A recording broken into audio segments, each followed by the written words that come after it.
everyone, this is Uljana from Raices Cyber. We're continuing today another series with Cyber Career Pathways, and today with us we have Betta. If you'll introduce yourself for us. Hi everybody, I'm Betta and I am an ethical hacker. So my official title is Lead Application Penetration Tester at OnDefend. So I get to hack things and then teach my clients how to protect themselves. And I got started all the way back when I was 13. I started teaching myself to code, and that led into building some websites for some small businesses. And from there, I started learning more about security because I had to help them protect themselves. So helping my clients keep like bots off their websites, trying to code more securely.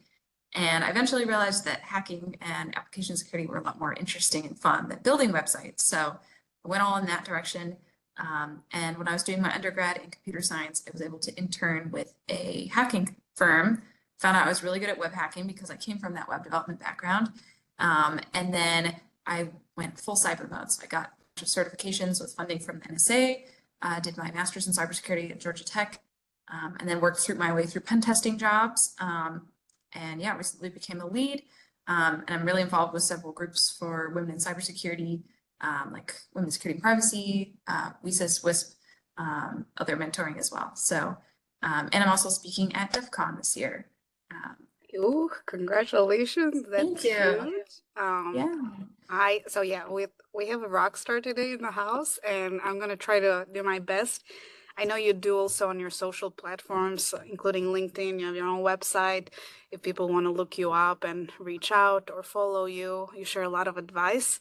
But since the goal here is to expose different people to different roles in cybersecurity and different paths, I think there's a lot of attention in certain roles, and the goal was to diversify and have more people realize, is this a path where I should consider? Maybe I'm not ready to go into it yet, but is this a match to my skill set or maybe my interest there? So I don't think I've talked to one of you yet, an ethical hacker, which I think is amazing. And let's go into that a little bit. What does that entail for someone who doesn't have much exposure to what your role does? Totally. So hackers, when you think of it, you imagine us like breaking into things, and that is what we do. So, but there's many different kinds of hacking. So there might be people that break into websites. That's kind of where I started. And then I look at code to find things. I've also gotten into AI hacking. But there's people that that like hack cars or refrigerators or security cameras, or people that like physically like sneak into banks and trick people to give them passwords. And there's people that hack like databases and networks. So there's so many different kinds of things. Basically, for any form of technology that exists, there's someone that knows how to hack it. So really, if you want to be a hacker, you first have to understand some kind of technology. You have to understand it from the defensive side first. So that's why I got good at web hacking, because I had built websites. But if you're interested in smartwatches or even just your home router, if you really understand that thing first and how to turn it on, how to make it work, how to do extra stuff with it, then you can flip it on the other side and learn how to break it. So for anyone that wants to learn how to become a hacker, I say pick your favorite technology, whatever that is, whatever you think is cool, learn how to use that, get good at that first, and then start learning how to break it and make it not work or do things that it's not supposed to do. And forgive my ignorance, but when we say hacker versus pen tester, is that different, or is there okay, it's the same? Yeah, it's the same thing. There's so many different terms out there. So the official term penetration tester means someone red teamer. Red teamer, someone that gets in and breaks things. So that's like my official title, is a penetration tester. So we often shorten that to pen tester, but that means a hacker. So it's someone that is hired to break into something. Typically a penetration tester means like a legal authorized hacker. Hacker could mean someone that's not authorized. Right. So we often ethical hacker. Which is why we emphasize the ethical in front of your title. Right? Yes, because there are people that are hackers and do the exact same thing we do. They're just not authorized to do it. So I sign a piece of paper, I get a contract from someone that says I'm allowed to hack them.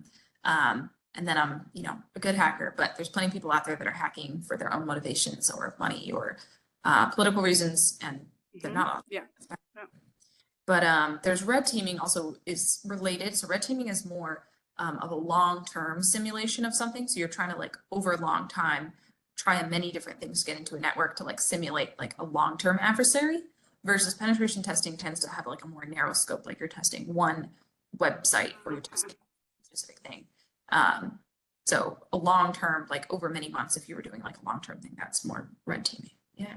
Okay, awesome. Because I've seen like titles like adversarial simulation, so that goes more in a longer term engagement type of thing. Very interesting. Yeah. So then who would you say, so you work for a firm, and are you sort of like a consultant in a way for different customer engagements, and that firm has to establish a relationship? And is it more so like, hey, just like a one-time thing, or do you find yourself still building that long-term relationship, but what you're called to do is short-term engagements, if that makes sense? Um, Yeah, yeah. So I've done both. I've been at several different firms and have had different kinds of engagement. So when I was first starting out, I was at a smaller firm that had like really small business clients. And so those would be those typical, like, you get like 1 or 2 weeks on a small website and it's a really small thing, or you have like a phishing campaign and it's just like a week long. You're just trying to call employees at one bank or something. But the other firms that I've worked with, I've had dedicated clients, so really big clients. One of them was a major cloud provider. The one I'm with right now is a major social media company. And so they are massive and have a big budget. So they have a team that we only work with them. So for many months, I am assigned just like one particular client, and then I do a very specific type of task for that client. So depends on what they've been doing, but like right now I do a lot of code review. In the past, I've done like more cloud and AI testing, web and API testing. So depends on your skill set, depends on like the type of client and their budget. But there's also people that do freelancing. So if you are just like, yeah, if you're like well known enough, usually when you're starting out, you'll start with a firm because they have the relationships with people. But if you become like kind of famous, sort of, people will seek you out and like, I want you to pen test my application. So that's in that way, people might have like their own engagements and stuff. But typically you'll start with like a firm, or you can start bug bounties. So some people will do that if you're just starting out. Basically, most big companies will have a thing where if you report some vulnerability you find, even if you're not like an authorized penetration tester, if you report it in an ethical way, they will pay you some money for that. So like a company like, Google or Facebook or whatever, you find some bug while you're using their website, you report it, they'll give you some money. But that is very difficult to beat everybody else to the bugs. So most people make a lot of money from that, but it's a good way for people to sort of start out and show that you have some skills. Few people make a lot of money, but they're the most talented. Goals. Have you ever participated in something like that personally? I haven't, because I've been employed, and so I haven't had a need to like. Yeah. Also, what are you going to do for, like, you have so many things going on? Yeah. So for me, when I have time, I'd rather be studying to kind of get to the next level. Like I don't need like the little bit of money that would come from that. So I have the need to, but at some point in the future, maybe I will. There's, interesting projects out there, but yeah, just a lot of study. Can we go a little bit into the education part? I know you mentioned, it sounds like you also have to keep up with, I mean, obviously we sign up for technology careers, for cybersecurity careers, we have to keep up with everything. But also I have noticed you do a lot with AI hacking lately, and a lot of people I think are waiting just to figure out like and get like a blueprint, but I think you were one of the first people, at least from my network, that I saw get out there and start a brand within that. So maybe going a little bit into earlier education that you've had, you taught yourself coding, so you're definitely a go-getter in terms of education, but do you think someone needs a formal education in this? Like, where do you stand with certifications? Tell me a little bit about education overall. What do you think of it? Yeah, so I get asked a lot of questions about this, and I have a website where I have an FAQ page where I have a lot of like my tips about all the certification Go things. visit. So I'll give you guys the rundown here. So basically, everything you ever needed to learn about hacking is available for free online. Like if you have the time and the motivation, you can teach yourself everything. It comes down to just sometimes you have to pay for a validation of your skills to prove it. Because if someone's going to pay you to break into their network, it can't just be like, oh, trust me, I know what I'm doing. You usually have to have some kind of qualification. So that's where certifications, degrees sometimes come in handy, because it's just a way of proving that you do know something. but it's not a way of proving you know everything. So it's a balance between you have to have some qualifications to kind of get yourself out of the pile, to people know that they can trust you, but then you're going to always have to teach yourself something. There's no certification out there or degree out there that will teach you everything you need to know. So you're going to have to get good at teaching yourself stuff outside of whatever education. So what I would say for most people is from the time that you learn about hacking or cybersecurity, it'll probably take you 2 to 3 years of really dedicated studying to get that first job, even like an entry-level job. And that's hard because the entry-level market is super hard and competitive. You really do have to actually know what you're doing in order to get that job. But what counts as experience is doing volunteering, mentoring, competitions, bug bounties, speaking, research, blogs, YouTube channels, or just any entry-level tech job, like a tech support role, like work at your local like iPhone repair shop, or teach like high school computer science, or like whatever you're qualified to do, teach that at the most basic level. And then while you're doing that, you're gonna have to study, study, study. And so what do you study? There's so many amazing free websites out there. So Fort Swigger Web Security Academy is where I learned almost everything I know. It's a free site to learn about web hacking. And then Hack the Box and Try Hack Me are also really good ones. Most of their entry-level content is free. Again, you should never pay for entry-level content. If you get to the point where you're like more advanced enough, I do pay a little bit for Hack the Box Academy because I'm working on some of their bigger certifications, but entry-level stuff you never need to pay. It's all on YouTube. And then learning to code. I teach kids coding all the time. So like if you think, oh, I can't code, like if I can teach the middle school kids to code, you can learn to code, right? So there's so many, like if you want to learn to code, just look up like coding for kids. There's sites like Scratch, Thunkable. Scratch, yeah. Yeah, like Code Combat. All of these like use like kind of like fun games and stuff to learn to code, and then you can start out there, and then you can, with a site I learned on when I was 13 was called Code Academy. Yeah. It's entirely free, but now it's not quite as good now because you have to pay for some, but there's still some entry level stuff on there. But it's really just putting the time in. You're gonna have to just like study like every weekend for 2 to 3 years to like get to that point where you know enough. But I can go into a whole thing about how you find a job and certifications, but I don't know if that's Everything. We want to know everything from you. Everything. All right, we'll keep really going. quick. So So is coding an essential skill to become an ethical hacker? Or is it definitely if you want to go into web development and hacking that side? kind of hacking. Yeah, it depends on what kind of hacking you do. If you're a physical pen tester, you're just like breaking.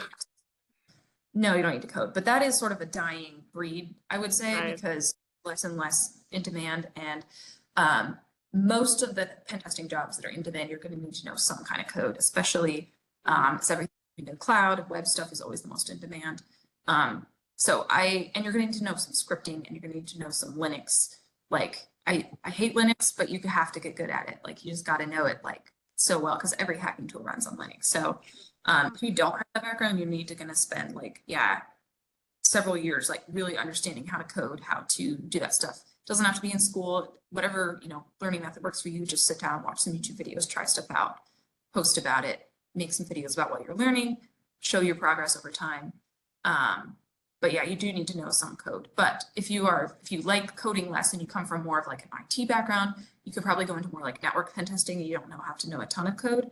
But even network pen testing is still like less in demand. As things move to the cloud, everything becomes an API. So it's more about that API pen testing and less of like traditional like on-premises network. So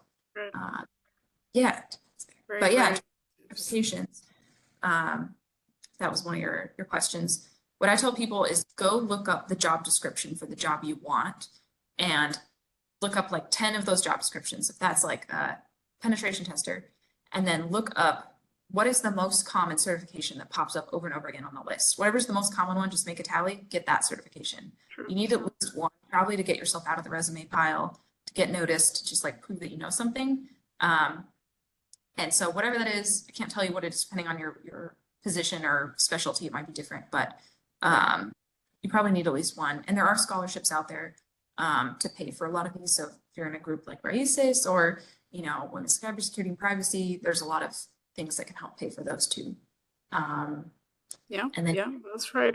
Hack the opportunity. I call myself a hacker of opportunities because I'm always looking stuff up. It's out there, right? Like that's how we found WISP. That's what brought us together. And Raices also has a program out for people who want to gain hands-on experience on a cohort Mhm. basis. So there's stuff out there. I think what people need a little bit, especially entry level, need more help in is understanding. You can change later on, but understanding earlier in their um, life experience or career experience what their strengths are. And I think that's a little Mhm. bit hard to understand because you want to try a little bit of everything. Obviously, the people that are really drawn into something are going to find their passion, but what about the people that still need a little nudge? They know this is where they want to be, but need a little bit of guidance. So that's why we're doing this, to talk about like the day to day, which I want to go into that. You spoke a little bit about what you do, but maybe if you want to touch a little bit more in detail about what your week looks like. Are you on meetings? Is it a lot of individual work? Is it, well, maybe highlight some tools you use? Don't break any NDAs, obviously, but common tools maybe people should start like looking into and definitely experience. So those type of things.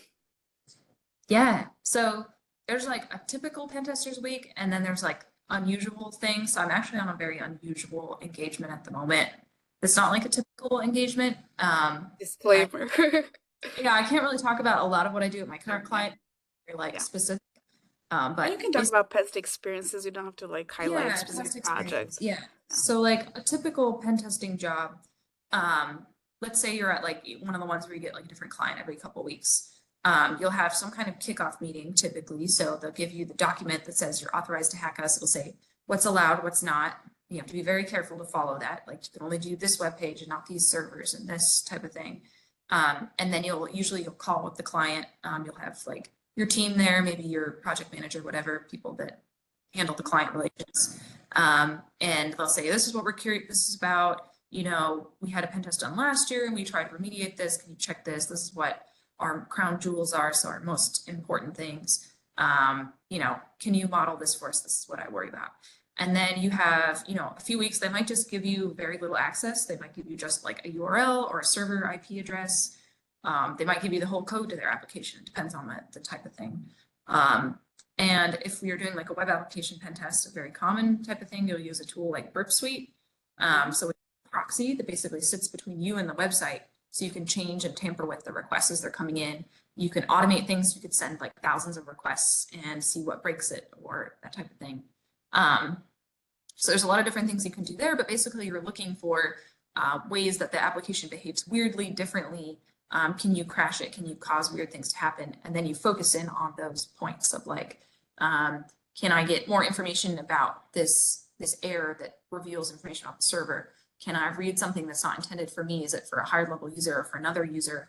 Can I change things in the database that I'm not supposed to do? Can I, make the website unavailable for all users? Different things like that. You keep following, building on anything you find, and then you have to write a report. So that's the biggest part of being taking really good notes, screenshots, code snippets all along the way, and then you write a report, and that's what you get paid for is the report, because that's all to the client typically. Sometimes they want your artifacts of like what you did testing, but typically it's just the report. And you have to explain very clearly to a non-technical audience what you did and why it matters, and then how to fix everything. So if you found these issues, you have to rank them. So the things that are most important, the things they should fix first, why it's dangerous, whatever. Here's how you fix it, da, da, da, da. References to popular sites like OWASP will have a lot of guides on secure coding, how to fix things. And then you'll typically have a closing meeting with the client where you read off the top ones, explain and answer their questions. And they may ask you to retest things if they fix it, depending on the relationship there.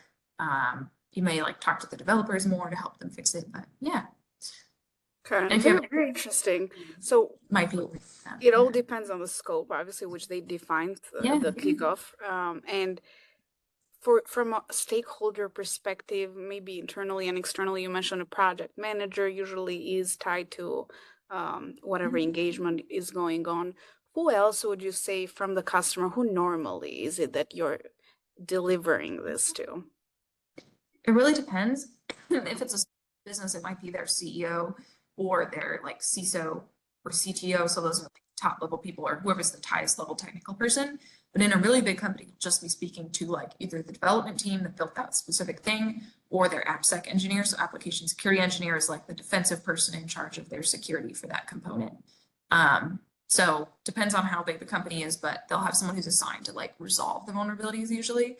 And then the people that cause the vulnerabilities, maybe the developers who didn't understand it, you have to try and help. Yeah. Yeah. Does it ever go into, like, when you deliver the report, is there an educational component where you're turning the learnings into, is that part of it, or is it, okay, that makes sense totally. Very Yeah, you always have to include that. interesting. Yeah. So there's a lot of skill set that's needed for this. And I think because it's the shiny role that I think a lot of entry level folks want. But I It's can also cool. see how it is freaking cool, but also I can see how you need a little bit of time in the maybe working and being exposed to different environments. So, for example, in what I do in pre-sales, you sort of are a consultant for pre-sale before for a product of a certain company in cybersecurity, and you do have to you have different engagements that you speak. You have to change your language, how you're describing technical components to depending on whoever you're talking to. But this is taking it to the next level too, and trying to, it's pretty cool. Can we go a little bit to, I know this is something you're developing expertise as we go. It's changing so fast, but AI hacking, right? I know you've presented, you've given workshops before. Maybe it's something, if someone sees it as an opportunity to jump into that right now, or they're passionate about, maybe passionate, when I say passionate, they're thinking about how does it work, right? Talk a little bit high level, maybe what tips you have for them to go into AI hacking specifically. Of course, yeah. So I love AI hacking. I've been giving some talks at conferences about this, publishing some articles. So if you're interested in watching any of those recordings, you can find my website. It's linked at the top of my LinkedIn. And I have like articles, walkthroughs, that kind of thing. So, but just from the brief rundown of it is that basically people are throwing AI into everything. And a lot of these chatbots are in a lot of websites. And they're just hooked up to things sometimes without a lot of control. So if you talk to them in certain ways, you can get it to do stuff it's not supposed to. Like maybe it can give you a discount code, maybe it can delete someone's account, maybe it can, just crash and then no one can use it. Like there's a lot of things that happen that haven't been tested. So part of what you can do in an AI pen test is trying to like fuzz different prompts as you would, like fuzzing is where we put a bunch of different input in and see what breaks. You can take prompts that like tell it to do something wrong or malicious or offensive, and try and get around any guardrails by changing them slightly a bunch of different times. So with that, you can kind of prove to the client like, oh look, I got it to say this. You don't want someone taking a screenshot of your company's logo with this like illegal or offensive thing, or oh look, I got it to tell me some information it's not supposed to do about your internal system that it was trained on. You need to change that. And a lot of it comes down to just being creative. Like a lot of the guardrails are written in English, so if you speak any language besides that, you can get around that. Putting things with emojis or underscores, misspellings, encodings, and like telling it to like put stuff in like code or HTML gets around a lot of the filtering. And sometimes they'll even have another AI doing the filtering, but if you can bypass the AI in that same way, you can get around it. So there's a lot of cool stuff out there. But yeah, I walk through some examples, and it's really one of the least technical forms of hacking. You don't need to know really any code. It's more just about thinking creatively about Yeah. prompts, like knowing what's working, what isn't, and then like iterating on that. So, yeah. So I ask this to every person I have on the series, and it's more so I hate to use the word what personality is fit for this role, because I don't want people to think that, oh, I'm not fit for that role. But for example, to do what I do, you have to love talking to people. You have to be curious. You have to um, be a little like always like poking for more, discover um, more answers from different parts of the business. You have to really know the business of your customer as a whole. So for becoming an ethical hacker, maybe some characteristics that are overlooked. I think the creative part, I think that's amazing, because I personally was doing some things, exploring certain things. I was like, this is so creative, right? Especially like when you add those layers of what makes you you. Like I speak languages, like yeah, my mind goes there, right? Like how do I Mhm. try to tell it something? I did not do anything, not because this is recorded, but tell me a little bit about the characteristics you see in the most successful AI. Not, it doesn't have to be AI, but like ethical hackers.